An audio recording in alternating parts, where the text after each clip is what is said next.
आइए बच्चों, class 10th का एक चैप्टर है क्वाड्रेटिक इक्वेशन। उस क्वाड्रेटिक इक्वेशन पर बेस्ड 3 इंपॉर्टेंट वर्ड प्रॉब्लम्स हैं इस वीडियो में। जो क्लास 10th के बच्चे हैं उनसे रिक्वेस्ट है कि वीडियो को मिस मत करिएगा। तीनों क्वेश्चन इंपॉर्टेंट है, उनके कॉन्सेप्ट्स को समझिए और अगर आता है क्वेश्चंस तो एक बार रिवीजन के पॉइंट ऑफ व्यू से इस वीडियो को जरूर देखें। ठीक है, क्या पता जो आप रिवाइज कर रहे हैं या ये जो क्वेश्चंस आप इस वीडियो में पढ़ेंगे, हो सकता है यही क्वेश्चन आने वाले प्री बोर्ड एग्जाम में या बोर्ड एग्जाम में आपको कहीं पढ़ने को या देखने को मिले। ठीक है, आइए क्वेश्चन स्टार्ट करते हैं, वीडियो स्टार्ट करते हैं। सबसे पहला क्वेश्चन करते हैं, ध्यान से देखिएगा। क्वेश्चन नंबर 1 क्या है? ठीक है, अ train travels 360 kilometre with the uniform speed. ठीक है, एक ट्रेन की बात कही गई है और एक ट्रेन जो है वो ए से बी जाता है। कहां से जाता है बेटा? फॉर एग्जांपल मान करके चलिए कि एक ट्रेन है वो जाती है ए से बी। ठीक है, और ए से बी जब जाती है, ठीक है, तो जब ट्रेन ए से बी जाती है तो ऐसी सिचुएशन में जो है जो ए से बी की डिस्टेंस है वो कितनी है? 360 किलोमीटर। कितनी है बेटा? 360 किलोमीटर। ठीक है, तो ए से बी की डिस्टेंस हो गई आपकी 360 किलोमीटर यानी 360 किलोमीटर। ठीक है, if the speed has been 5 kilometre per hour more, अगर स्पीड जो ट्रेन की है वो 5 किलोमीटर पर आवर बढ़ा दी जाए तो जो लगने वाला टाइम है वो 48 मिनट कम लगेगा। ठीक है, सो लिखेंगे let the speed of train be. हमने माना स्पीड ऑफ ट्रेन कितनी है? x kilometre per hour. Clear हो गया? डिस्टेंस जो उसने ट्रेवल करनी है, डिस्टेंस वो कितना है? 360 किलोमीटर। ठीक है, लगने वाले टाइम को हम मान लेते हैं t1। तो एक फॉर्मूला होता है speed is equal to distance upon time. Direct formula लगाएंगे, ध्यान से देखिएगा। एक फॉर्मूला होता है speed is equal to distance upon time. ठीक है, तो स्पीड बराबर क्या होगा? डिस्टेंस अपॉन टाइम का फॉर्मूला। इस वक्त स्पीड कितनी है? x। ठीक है, डिस्टेंस कितनी है? 360, लगने वाला टाइम t1। तो t1 हो जाएगा आपका 360 अपॉन में x, इक्वेशन नंबर फर्स्ट। ये पार्ट क्लियर हुआ। अब ट्रेन की स्पीड 5 किलोमीटर पर आवर बढ़ा दी जाती है। क्या कर दी जाती है? 5 किलोमीटर पर आवर बढ़ा दी जाती है। तो यहां पर लिखेंगे न्यू स्पीड। न्यू स्पीड कितना है बेटा? x + 5। क्या बेटा? Kilometre per our. ठीक है, लगने वाला जो डिस्टेंस है वो कितना है? 360 किलोमीटर लगने वाला डिस्टेंस है। और यहां पर जो टाइम लग रहा है वो लग रहा है t2। क्लियर हो गया? ट्रेन की स्पीड तो बढ़ाई गई लेकिन डिस्टेंस वही ट्रेवल करना है, तो डिस्टेंस 360 रहेगा। स्पीड बढ़ाने से टाइम बदल जाएगा, तो यहां पर लगने वाला टाइम t2 मान लिया गया। ठीक है, अब वापस आते हैं, ध्यान से देखेंगे। फॉर्मूला लगाएंगे speed is equal to distance upon time. Speed है आपकी x + 5, डिस्टेंस है आपका 360 और लगने वाला टाइम है t2। तो यहां से t2 की वैल्यू निकालेंगे 360 अपॉन में x + 5। ये आपकी इक्वेशन नंबर कौन सी हो जाएगी? सेकंड। क्लियर हो गया कि नहीं हो गया? नाउ अब इसके बाद लिखेंगे अकॉर्डिंग टू क्वेश्चन। ठीक है, अब यहां पर स्पीड बढ़ा दी गई है तो बेसिक सी बात याद आप यहां ये रखेंगे कि स्पीड बढ़ा दी गई है तो टाइम कम लगेगा, और स्पीड कम थी यहां पर तो टाइम ज्यादा लगेगा। तो कहने का सेंस ये है, ये आपको पहले से क्लियर होना चाहिए कौन सा टाइम ज्यादा है। ठीक है, याद रखिएगा, जहां स्पीड ज्यादा है वहां वाला टाइम कम होगा, जहां स्पीड कम है वहां वाला टाइम ज्यादा होगा। इस वाले केस में स्पीड बढ़ा दी गई थी तो टाइम कम होगा, और यहां स्पीड कम थी कंपैरेटिवली इसके तो टाइम ज्यादा होगा। तो यानी t1 बड़ा होगा, t2 छोटा होगा। ये बात क्लियर होनी चाहिए। ठीक है, अब t1 बड़ा है और t2 जो छोटा है, तो t1 - t2 जब आप करेंगे तो जो डिफरेंस आएगा वो कितने मिनट का आएगा? 48 मिनट का आएगा। लेकिन ये सब किस में है बेटा? आवर्स में। किसमें है बेटा? आवर्स में। तो आपको इसके लिए यहां पर 60 से डिवाइड कराना पड़ेगा। ठीक है, t1 की वैल्यू कितनी है बेटा? 360 अपॉन में x माइनस t2 कितना है बेटा? 360 अपॉन में x + 5 बराबर 48/60 यानी 48/60। ध्यान से कैलकुलेशन करेंगे, ध्यान से देखिएगा। अब यहां पर तो ये 360 आप चाहो तो कॉमन ले लो, 360। ठीक है, तो ये बनेगा 1/x माइनस 1/x + 5 बराबर 48/60। ये पार्ट क्लियर हुआ। 12 से काटेंगे, 12 चौक 48, 12 तिहाई 36 और एक जीरो एज इट इज। ठीक है, यहाँ बचेगा 1/x माइनस 1/x + 5 बराबर 4/60 × 1/30। आई होप ये वाला पार्ट क्लियर हो चुका होगा। ठीक है, अब इसके बाद की कैलकुलेशन थोड़ा सा ध्यान से देखेंगे और अच्छे से देखेंगे, क्योंकि बच्चे यहीं पर गलती करते हैं। ठीक है, क्या करना है आपने? एलसीएम लेना है। एलसीएम आएगा x और साथ ही साथ x + 5। इस पूरे पार्ट को x से डिवाइड कराएंगे, x से कैंसिल तो बचेगा x प्लस का 5। इस पूरे पार्ट को x प्लस 5 से डिवाइड कराएंगे, बचेगा x, तो ये आ गया x। ठीक है, यहाँ पर कैंसिल करेंगे, 2 से कैंसिल करेंगे और ये 30 हो जाएगा। ठीक है, तो ये हो जाएगा 2/30 इंटू 1/30। आई होप ये वाला पार्ट क्लियर होगा। ऊपर 4 था, 4 को 2 से कैंसिल किया तो 2 आ गया, और यहाँ 60 को 2 से कैंसिल किया तो 30 आ गया। ठीक है, अब यहाँ पर देखिएगा प्लस x से माइनस x कैंसिल, ऊपर बचेगा 5 अपॉन में x, साथ में x प्लस का 5 बराबर कैंसिल कर देंगे तो ये बन जाएगा 1/15 इंटू 1/30। ये वाला पार्ट क्लियर हुआ कि नहीं हुआ? ठीक है, अब आइए आगे देखते हैं ध्यान से। ठीक है, अब यहां पर हमें क्या करना है, आगे की कैलकुलेशन करनी और x की वैल्यू निकालनी है। ठीक है, तो आइए अच्छे से कैलकुलेशन करते हैं, जल्दीबाजी मत करिएगा, एक बार स्टेप्स को नोट कर लीजिएगा। जो नया है x प्लस का 5 हो जाएगा यहाँ पर बराबर में। ठीक है, 1/15 इंटू 1/30, दोनों को उधर ले जाएंगे तो ये इधर मल्टीप्लाई हो जाएंगे, तो 5 इंटू 15 इंटू 30, और यहाँ हो जाएगा x और x के साथ साथ x प्लस का 5। ठीक है, अब यहाँ पर 5 तिहाई कितना हो जाएगा 15, और साथ ही साथ एक 0, और ऑलरेडी एक 15 है ही है। x into x x square और x इंटू 5 5 का x। क्लियर हो गया कि नहीं हो गया? अब यहाँ पर 15 इंटू 15 करेंगे तो 225, और साथ में ये 0 एज इट इज यहाँ लगा दिया गया, एक्स स्क्वायर प्लस का 5x। ठीक है, अब इस टर्म को उधर ले जाएंगे तो एक्स स्क्वायर प्लस का 5x उधर ऑलरेडी है, प्लस का 2250 उधर जाएगा तो माइनस का 2250 हो जाएगा, और इस साइड बचेगा 0। ये पार्ट क्लियर हुआ? ध्यान से देखिएगा इस स्टेप को, इसको उधर ले गए तो यहाँ पर 0 हो जाएगा, और ये वाला उधर जाएगा तो प्लस से माइनस हो जाएगा। ठीक है, अब यहाँ पर क्या करना है, ध्यान से देखना है, तो एक्स स्क्वायर प्लस का 5x माइनस 2250, ये पार्ट क्लियर हुआ। अब इसमें करना क्या है, आपको फैक्टराइज करना है, तो इसके लिए सबसे पहले आप 2250 के फैक्टर्स निकालेंगे। ठीक है, सो 2250 के जब आप फैक्टर्स निकालेंगे तो क्या आएगा, ध्यान से देखिएगा, आराम से देखिएगा। बोले क्या? ध्यान से देखिएगा, आराम से देखिएगा। तो सबसे पहले 2 से डिवाइड कराओ तो ये आ जाएगा 2 × 2 2 × 2 25। ठीक है, 3 से डिवाइड कराएंगे, 3 × 9 3 × 21 और 3 × 15। फिर 3 से डिवाइड कराएंगे, 3 × 3 और 3 दूने 6। 5 से डिवाइड कराएंगे 25, 5 से डिवाइड कराएंगे 5, और 5 से डिवाइड कराएंगे तो 1। ठीक है, तो जो फैक्टर्स बन रहे हैं, ध्यान से देखिएगा, जो फैक्टर्स बन रहे हैं वो फैक्टर्स कौन कौन है, ध्यान से देखिए। 2 × 3 × 3 × 5 × 5 × 5। ठीक है, 5 5 10, सॉरी 5 5 जा 25, 25 × 2 यानी हो जाएगा 50, 3 त्रिका 9 और 9 पना 45। तो 2 फैक्टर बन गए, बोले कौन? 50 और 45। अब इनको कुछ इस तरीके से एडजस्ट करना है कि बोले 5 आ जाए, आ भी रहा है, 50 माइनस 45 करेंगे 5 आ जाएगा। ये जो फैक्टर्स मैंने बनाए हैं ये मिडिल टर्म स्प्लिटिंग मेथड का है, और इसमें फैक्टर्स काफ़ी बार देर से बनता है, परेशान मत होइएगा। याद करके कितने काफ़ी सारे क्वेश्चंस होते हैं क्वाड्रेटिक में, कोई याद थोड़ी ना करता है। कई बार वो जो फैक्टर्स बन रहे होते हैं उन्हीं नंबर्स पर हम पहली बार में पहुंच जाते हैं, कई बार उन नंबर्स पर पहुंचने में टाइम लगता है। तो it all depends upon practice and आप, और दूसरी बात वो थोड़ा सा देखना पड़ता है कि आप वहां पर किस टाइम में पहुंचते हैं, और बार बार लगाना पड़ता है। ठीक है, तो ओवरऑल वापस क्वेश्चन में आते हैं, तो उसके लिए परेशान मत होइएगा। ठीक है, तो 5x को क्या लिखेंगे, 50x माइनस का 45x माइनस 2250 बराबर में क्या हो जाएगा 0। तो यहाँ पर x कॉमन ले लो तो हो जाएगा x प्लस का 50, यहाँ पर माइनस का 45 कॉमन ले लो तो हो जाएगा x प्लस 50 बराबर में 0। ये पार्ट क्लियर हुआ। अब यहाँ पर आपने क्या करना है, x प्लस 50 क्या कर दोगे 0 के, और यहाँ हो जाएगा x minus 45। Clear?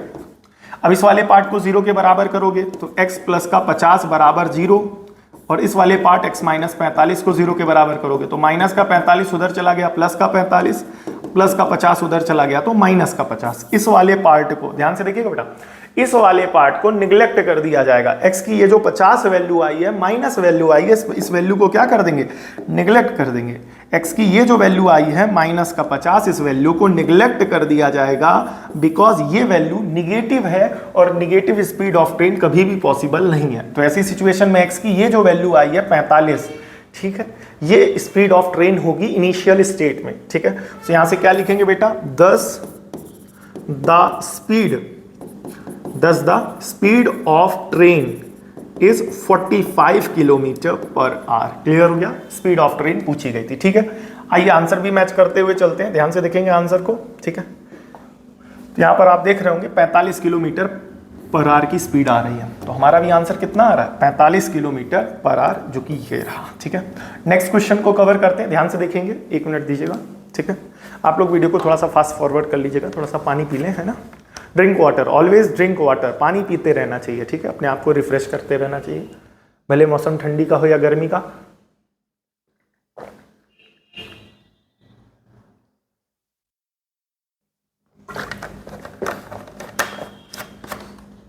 Coming to the point, अब क्या कह रहा है, नेक्स्ट क्वेश्चन देखते हैं ध्यान से थोड़ा सा।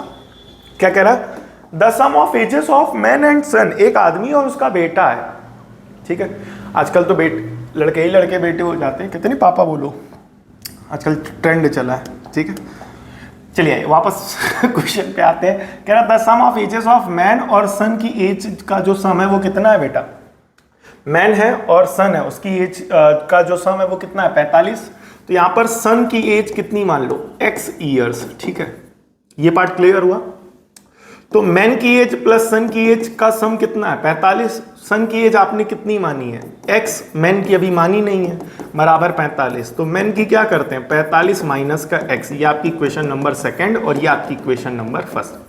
देखिएगा बेटा, जब दो वेरिएबल में इसी क्वेश्चन को करना होता है तो मैन की अलग मानी जाती है, सन की अलग मानी जाती है। बट अगर आपको क्वाड्रेटिक में इसको करना है तो ऐसी सिचुएशन में मैन की मान करके सन की मैन के टर्म्स में निकालनी है, या मैन की लेट करके सन की एज मैन के टर्म्स में निकालनी है।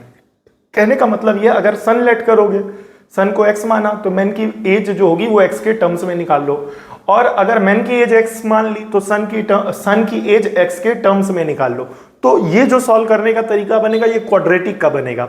और अगर आप मैन की एज अलग कंसीडर कर रहे हो x और सन की y या अपोजिट टाइप की, तो ऐसी सिचुएशन में ये 2 वेरिएबल की कैटेगरी में ये क्वेश्चन चला जाएगा। ठीक है, तब उसको, बट यहाँ पर हमें क्वाड्रेटिक में रह करके सॉल्व करना है तो इसको उस हिसाब से कर रहे हैं। ठीक है, अब कह रहा है 5 ईयर्स अगो, ध्यान से देखिएगा क्या बोला उसने, 5 ईयर्स अगो, 5 साल पहले की बात है। तो 5 ईयर्स अगो, 5 साल पहले। ठीक है, 5 साल पहले, तो मैन की एज कितनी हो जाएगी m डैश, तो जितनी भी है उसमें से 5 माइनस कर दो, तो m डैश कितना आ जाएगा 45 माइनस 5 माइनस का x, तो m डैश आ जाएगा 40 माइनस का x। ठीक है, सन की एज कितनी मान लो s डैश, तो जितनी भी थी उसमें से 5 माइनस कर दो, ये s है। ठीक है, सन की एज कितनी थी बताइए, सन की एज थी 5, सॉरी x, तो ये हो जाएगा x माइनस का 5। ठीक है, तो ये हो गई किसकी, मैन की एज कब 5 साल पहले, और ये क्या हो गई बेटा सन की एज कब 5 साल पहले। ठीक है, अब इसके बाद क्या बोला है क्वेश्चन है, the product of their ages, इनकी एजेस का प्रोडक्ट, यानी अकॉर्डिंग टू क्वेश्चन। ठीक है, मैन की एज जो 5 साल पहले थी, सन की एज जो 5 साल पहले थी, उसका जो प्रोडक्ट है वो कितना 124 यानी 124। कितना बेटा 124। ठीक है, मैन की एज कितनी है 40 माइनस x, सन की एज कितनी है x माइनस 5 बराबर 124। ये पार्ट क्लियर हुआ, बराबर में क्या हो जाएगा 124। अब यहाँ पर 40 को x से मल्टीप्लाई कराएंगे, ये हो जाएगा 40x, 40 को 5 से मल्टीप्लाई कराएंगे, 4 पंचे 20, 0, माइनस x को x से मल्टीप्लाई कराएंगे, minus x square, minus minus plus 5x बराबर 124।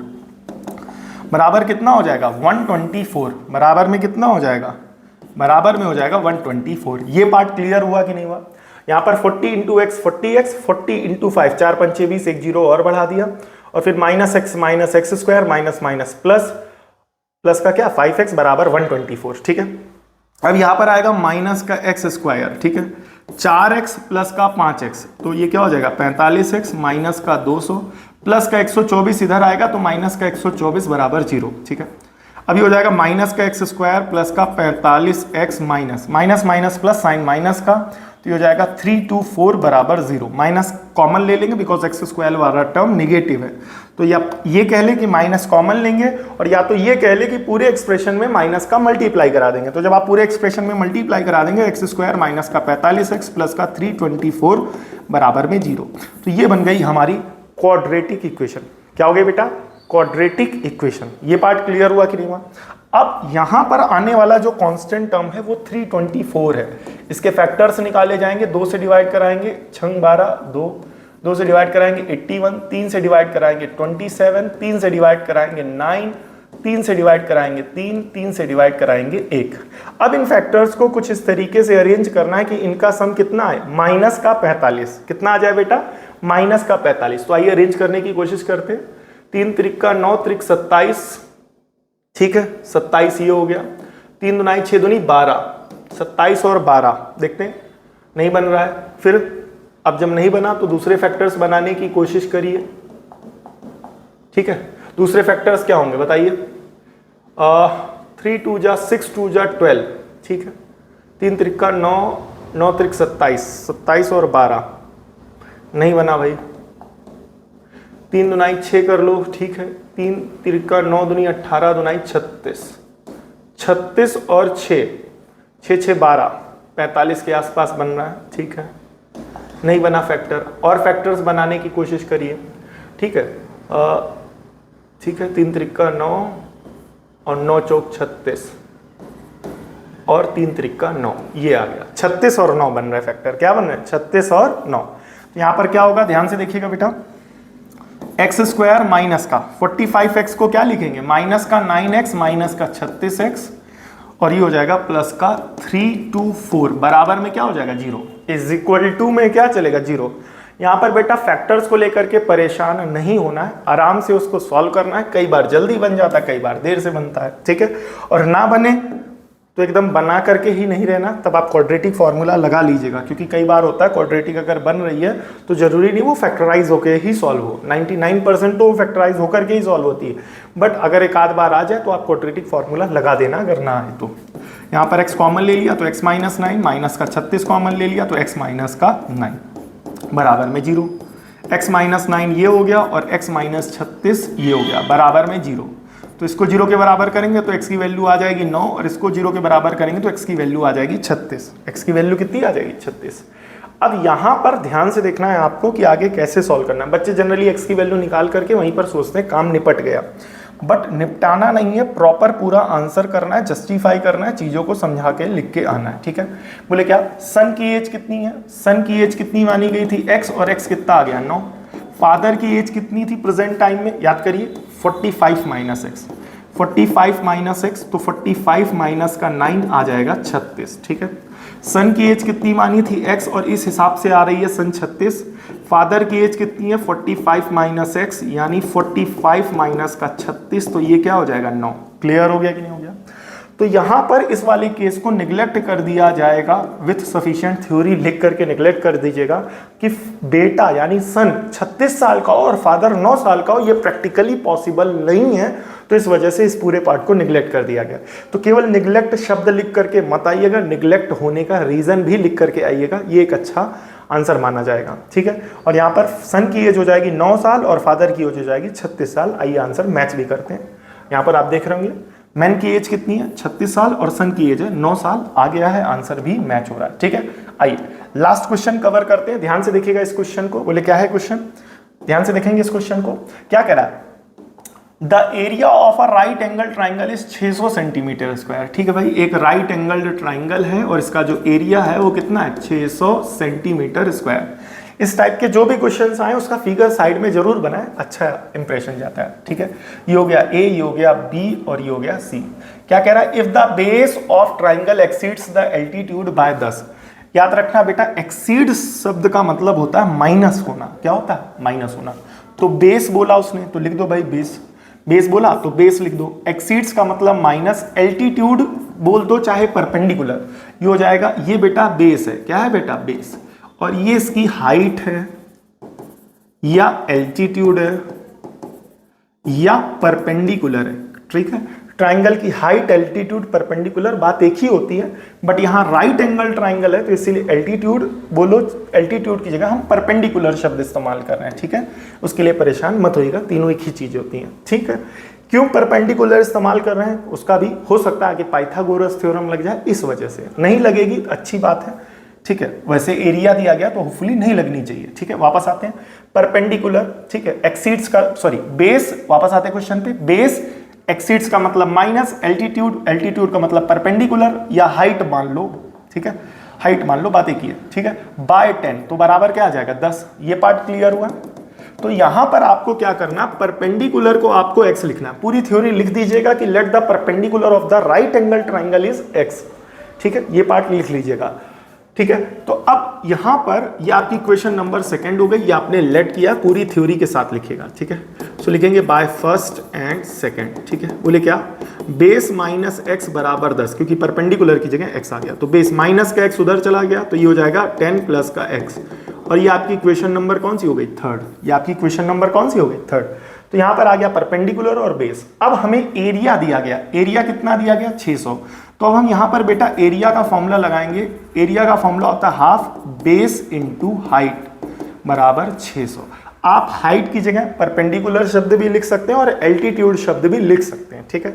तो हाफ, ठीक है। बेस कितना है बेटा, ध्यान से देखिए, बेस बेस ये आ गया, बोले कितना, 10 plus x, 10 plus x into height, height perpendicular सब एक ही होते हैं बेटा, इंटू एक्स बराबर 600। ये पार्ट क्लियर हुआ, ठीक है। अब दो यहां डिवाइड हो रहा, उधर भेज दो मल्टीप्लाई, तो ये बनेगा 10 plus x multiplied by x बराबर 600 इंटू 2, तो ये हो जाएगा 1200। ये वाला कितना हो जाएगा बेटा, 1200। ये पार्ट क्लियर हुआ। अब यहां पर आपको क्या करना है, x से मल्टीप्लाई कराना। x इंटू एक्स क्या हो जाएगा, एक्स स्क्वायर, x इंटू 10, तो ये हो जाएगा 10x बराबर 1200, ठीक है। एक्स स्क्वायर प्लस का क्या हो जाएगा 10x, प्लस का 1200 इधर आएगा, तो माइनस 1200 बराबर क्या हो जाएगा 0, ठीक है। अब यहां पर 1200 यानी 1200 के क्या करने, फैक्टर 2 से डिवाइड कराएंगे 600, 2 से डिवाइड कराएंगे 300, 2 से डिवाइड कराएंगे 150, 2 से डिवाइड कराएंगे 75, 3 से डिवाइड कराएंगे तो 3 दूने 6, 5 से डिवाइड कराएंगे 5 से डिवाइड कराएंगे 1। क्लियर हो गया कि नहीं हो गया। अब यहां पर इन फैक्टर्स को कुछ इस तरीके से अरेंज करना है कि इनका सम क्या बने, 10 बने, ठीक है भाई, 10 बनना चाहिए, ठीक है। ठीक है, 2 दुनाई 4 दुनाई 8 दुनाई 16, ठीक है, 8, ठीक है, okay got it. 2 Dunai 4 Dunai 8, 8 पंचे 40, ठीक है भाई। 3 दुनाई 6, 6 पंचे 6 5 30, ठीक है, बन गया फैक्टर, ठीक है। तो बनेगा एक्स स्क्वायर प्लस का 40x माइनस का 30x माइनस 1200 बराबर 0, ठीक है। फैक्टर के लिए फिर वही बात मैं रिपीट करूंगा, ध्यान से सुनिएगा।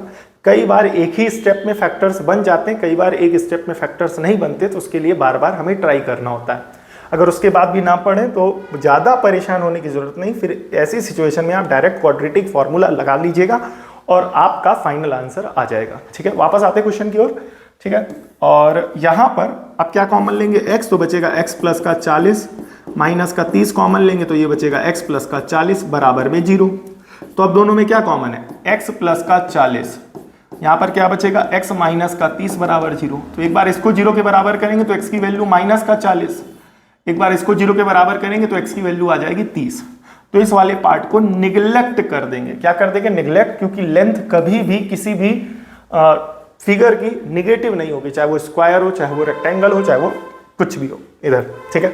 वापस आते हैं, अब यहां से हम लोग फाइनल आंसर कैसे करना, ध्यान से देखिएगा। फाइनल आंसर, ठीक है, फाइनल आंसर केवल x की वैल्यू नहीं निकालनी है, क्वेश्चन को ध्यान से सुनना है और क्वेश्चन ने क्या बोला है, क्या पूछा है, वो सारी पूरी बातें ध्यान में देते हुए अपने फाइनल आंसर को लिखना है। वर्ड प्रॉब्लम्स में केवल x की वैल्यू ही नहीं निकालना होता है, उसके बाद भी काफ़ी सारे स्टेप्स होते हैं, उसको आप जब प्रॉपर करेंगे तभी 5 मार्क्स के क्वेश्चन में 5 मार्क्स मिलेंगे, 4 मार्क्स के क्वेश्चन में 4 मार्क्स मिलेंगे। अदरवाइज अगर लास्ट के steps proper and sufficient theory के साथ आप एक्सप्लेन नहीं करेंगे, आंसर नहीं देंगे, तो टीचर्स आपके नंबर काट लेंगे, ठीक है।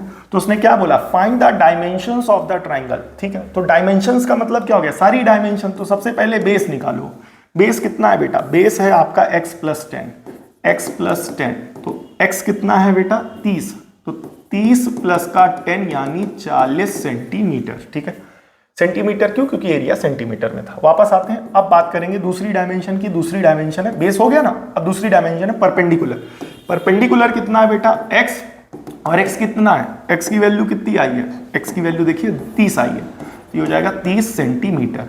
अब बात बचती है बेटा तीसरे डायमेंशन की, डायमेंशन, ठीक है, किसके, तीसरे डायमेंशन की। तीसरा डायमेंशन है हाइपोटेनस, क्या बेटा, हाइपोटेनस, ये राइट एंगल ट्राइंगल का। अब राइट एंगल ट्राइंगल का हाइपोटेनस कैसे निकालते हैं, पाइथागोरस थ्योरम से, direct formula p square plus b square. p कितना है बेटा, यहां देखेंगे 30 का स्क्वायर प्लस 40 का स्क्वायर, ठीक है। तो 30 का स्क्वायर 900, 40 का स्क्वायर 1600, याद रखिएगा। 3 का स्क्वायर 9, 1 0 का स्क्वायर 00, 4 का स्क्वायर 16, 1 0 का स्क्वायर डबल जीरो, ये पार्ट आया कि नहीं है, ठीक है। अब इसके बाद यहाँ पर क्या करना है, ऐड कर देना है, ठीक है। ध्यान से देखिएगा, यहाँ पर जैसे 3 का स्क्वायर 9, एक जीरो का स्क्वायर डबल जीरो, 4 का स्क्वायर 16, एक जीरो का स्क्वायर डबल जीरो, तो 900 प्लस 1600 करेंगे तो 2500, ठीक है। 25 का स्क्वायर रूट 5 और 2 जीरो का स्क्वायर रूट 1 जीरो, एक जीरो का सेंस यहाँ 10 से है, तो ये हो जाएगा 50 सेंटीमीटर। क्लियर हो गया। एक बार फिर से जो यहाँ किया उसी का अपोजिट किया गया। 3 का स्क्वायर 9, एक जीरो का स्क्वायर डबल जीरो यानी 100, 4 का स्क्वायर 16 और एक जीरो का स्क्वायर डबल जीरो यानी 100, ठीक है। उसी तरीके से 25, अब अंडर रूट हटाना है तो स्क्वायर रूट लेना पड़ेगा, तो 25 का स्क्वायर रूट लिया 5 और डबल जीरो का क्या हो जाएगा 10 और मल्टीप्लाई करा दिया, ये हो गया। तो केवल इतना ही नहीं करके लाना है, लास्ट में एक थ्योरी लिखनी है, 10 the dimensions of right angle triangle are 30 centimetre, 40 centimetre and 50 centimetre, या perpendicular is this, base is this and hypotenuse is this. इस तरीके की फाइनल थ्योरी के साथ जब आप आंसर करेंगे तो आपको पूरे मार्क्स मिलेंगे बेटा, ठीक है। आंसर भी मैच कर लेते हैं, नेक्स्ट देखिएगा, आंसर मैच कर लेते हैं, कितना है 30 40 50, 30 40 50, ठीक है। आंसर चेक कर लेते हैं, यहाँ पर आ भी रहा है, ध्यान से देखिएगा, 30 40 और 50, इस तरीके की थोड़ी सी थ्योरी जरूर लिखा करिए फाइनल आंसर में, ठीक है। ये हो गया हमारा, ठीक है, आंसर, ठीक है। आई होप आपको ये प्रॉपर तीनों क्वेश्चन अच्छे से समझ में आएंगे। इस टाइप के क्वेश्चंस प्रैक्टिस करिए और खास तौर पे पहले इन्हीं क्वेश्चंस को वापस दोबारा लगाइए, एक बार क्वेश्चन का स्क्रीनशॉट ले लीजिए और सामने क्वेश्चन रखिए और क्वेश्चन को पढ़ करके सॉल्व करिए और फाइनल आंसर मैच करिए। इस तरीके की अगर आप प्रैक्टिस करेंगे तो आने वाले बोर्ड एग्जामिनेशन की तैयारी आपकी अच्छी होगी। और अगर किसी भी टॉपिक को लेकर के आपको डाउट है तो आप हमें कमेंट सेक्शन में कमेंट कर सकते हैं और आपके उस डाउट वाले टॉपिक पर वीडियो बना करके हम आपको अपलोड करेंगे। अगर किसी क्वेश्चन को लेकर के डाउट है तो आप उस क्वेश्चन को कमेंट सेक्शन में आप हमें भेज सकते हैं, उस क्वेश्चन को लिख करके, तो उस क्वेश्चन का डाउट क्लियर किया जाएगा, ठीक है। चैनल पे आप देख लीजिएगा, काफ़ी सारे बच्चों के डाउट्स भी क्लियर किए गए, ठीक है। एक इंपॉर्टेंट अपडेट है एंड देन आफ्टर वीडियो को क्लोज करते हैं, बंद करते हैं। इंपॉर्टेंट अपडेट ये है कि अगर आप क्लास 10th में हो, क्लास 10th से जुड़ी हुई सारी इंपॉर्टेंट इन्फॉर्मेशंस, डेट शीट्स और सारी चीज़ें, इंपॉर्टेंट नोट्स, इंपॉर्टेंट चैप्टर, सारी चीज़ें जानना चाहते हैं तो क्लास 10th से जुड़ा हुआ हमारा एक व्हाट्सएप चैनल है, उस चैनल का लिंक जो है यूट्यूब चैनल के डिस्क्रिप्शन में दिया गया, तो आप वहाँ से हमारे व्हाट्सएप चैनल से जरूर जुड़ जाइए, ताकि क्लास 10th से जुड़ी हुई जो भी हमारे क्विज होते हैं, टेस्ट होते हैं, ओरल्स होते हैं, नए वीडियोस के जो नोटिफिकेशंस होते हैं, वो सारी चीज़ें क्लास 10th से जुड़ी हुई, पढ़ाई से जुड़ी हुई, आपके काम से जुड़ी हुई, सारी आपको वहाँ एक जगह मिलती रहेंगी, ठीक है। सो आप लोग जुड़ जाइएगा, जो बच्चे नहीं जुड़े हुए हैं। वीडियो में कमेंट करके जरूर बताइएगा वीडियो आपको कैसा लगा। मिलते हैं नेक्स्ट वीडियो में, तब तक के लिए जय Hind. Thank you all for watching.